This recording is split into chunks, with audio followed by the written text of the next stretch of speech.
Mikir Kajian Seni kali ini kita akan bahas tentang memilih topik dalam penelitian seni dan desain sebenarnya.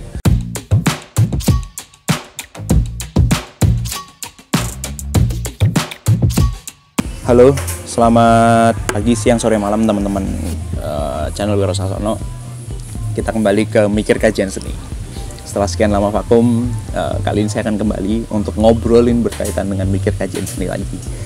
Harapannya sih bisa konsisten ya, karena saya ngerti bahwa ngebuat konten kayak gini tuh repot banget gitu kan. Harus mikirin konten, kemudian mikirin niche, karena memang saya tidak berharap Wiro Sasono ini menjadi satu hal yang penting, tetapi saya pikir ini menjadi ekspresi estetis saya untuk mengungkapkan apa sih yang sebenarnya saya ketahui berkaitan dengan mikir kajian seni. Mikir Kajian Seni kali ini kita akan bahas tentang memilih topik dalam penelitian seni dan desain sebenarnya. Tapi kita fokus dulu ke seni dan desain, karena saya pikir seni akan sangat luas sekali. Kita tahu bahwa seni tidak hanya sekedar seni rupa, kemudian juga seni tari, seni pertunjukan, kemudian juga seni-seni yang lain. Saya pikir satu hal yang penting untuk memilih topik adalah bagaimana kita berangkat dari pengalaman yang paling mendalam berkaitan dengan seni. Saya ingat banget ketika kuliahnya Pak Nardi bahwa seni itu sesuatu yang becoming atau menjelma. Kenapa disebut sebagai menjelma? Karena ketika masuk ke dalam seni, dia biasanya akan memberikan kita insight atau memberikan kita inspirasi untuk menjelma menjadi sesuatu. Entah itu menjadi karya baru, ataupun menjadi sebuah tulisan, atau menjadi sebuah karya-karya yang lain yang saya kira setiap orang berbeda interpretasinya. Justru yang menarik dalam seni adalah bagaimana menjelma ini itu bisa menjadi satu ide baru, kebaharuan yang mana mampu ketika orang baca itu bisa memunculkan inspirasi baru.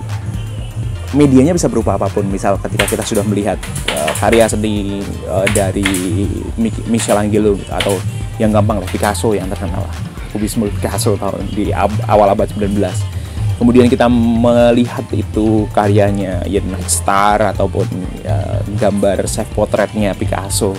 Kita jadi memiliki inspirasi untuk menggambar sesuatu, untuk meniru dari gaya Picasso misalkan. Itu merupakan penjelmaan dari seni. Maka karya-karya Picasso disebut sebagai seni karena memang dia memiliki dimensi untuk membuat orang tergerak agar mengikuti dari apa yang sebenarnya dia kerjakan.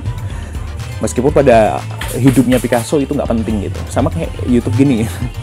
Mungkin ini nggak penting sekarang kan, karena memang semua seni sepertinya tidak ada yang penting. Itu yang dikatakan Prof. Bambang sih, itu nggak penting dalam kuliah filsafat seni. Nah, kenapa akhirnya kita juga butuh itu?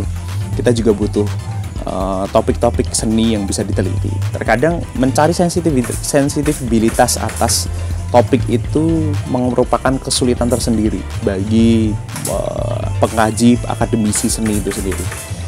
Dan rata-rata di Indonesia ya saya bilang ya, rata-rata di Indonesia itu biasanya hanya mengikuti dan tidak memiliki alur yang cukup jelas, karena dasar pendalaman dari topiknya itu hanya sekedar ada gambar ini kemudian saya analisis gitu misalkan.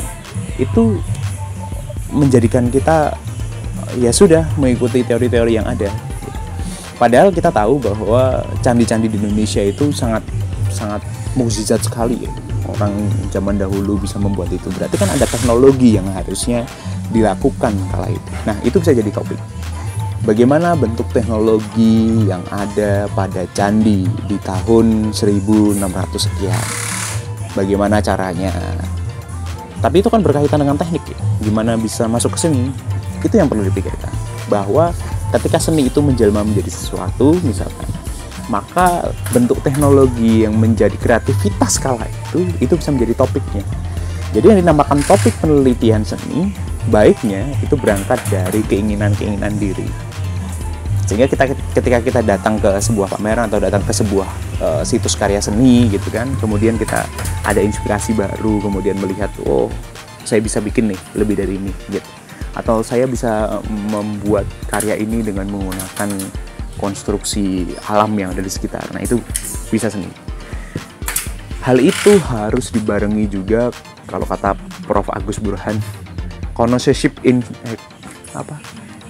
connoisseurship in ship, lupa namanya.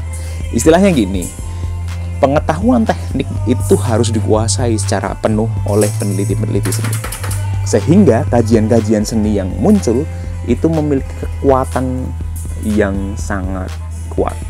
Jadi kita kayak ketika masuk ke candi, ya kita sudah tahu bagaimana cara menatah batu, bagaimana cara kita membuat relief, bagaimana kita membuat tatanan batunya. Itu akan sangat membantu untuk memahami bagaimana cara mereka memproduksi karya candi tersebut. Nah, terkadang karena kita tidak pernah berinteraksi dengan karya-karya seni, jadinya ya begini-begini saja. Karena mengikuti perkembangan zaman, menggunakan teknologi digital, laptop, komputer yang hari ini kita bisa akses, itu semua sebenarnya juga satu sisi mengkerdilkan, karena akhirnya kita cenderung untuk mengikuti sosmed, entah itu TikTok, entah itu Instagram, Twitter, gitu kan, Facebook, yang dulu di awal tahun 2010 itu sangat jarang orang mau melihat itu. Tapi sekarang semua sepertinya dihadirkan. Dan yang tadi saya bilang, selain mengkerdilkan, itu mampu menjadi sebuah kajian berikutnya. Bisa menggunakan kajian etnografi digital, di mana kita mengawasi, atau sama aja sih sebenarnya, kayak scroll gitu kan. Dan kita melihat fenomena produksi-produksi seni itu mampu memberikan inspirasi kepada orang lain. Thank you, kita ketemu lagi di konten-konten berikutnya. Kalau ada masukan pembahasan berkaitan dengan perdosenan, ataupun mikir kajian seni, ataupun ngomongin buku seni, kalian bisa komen di bawah. Thank you, selamat pagi, siang, sore, malam.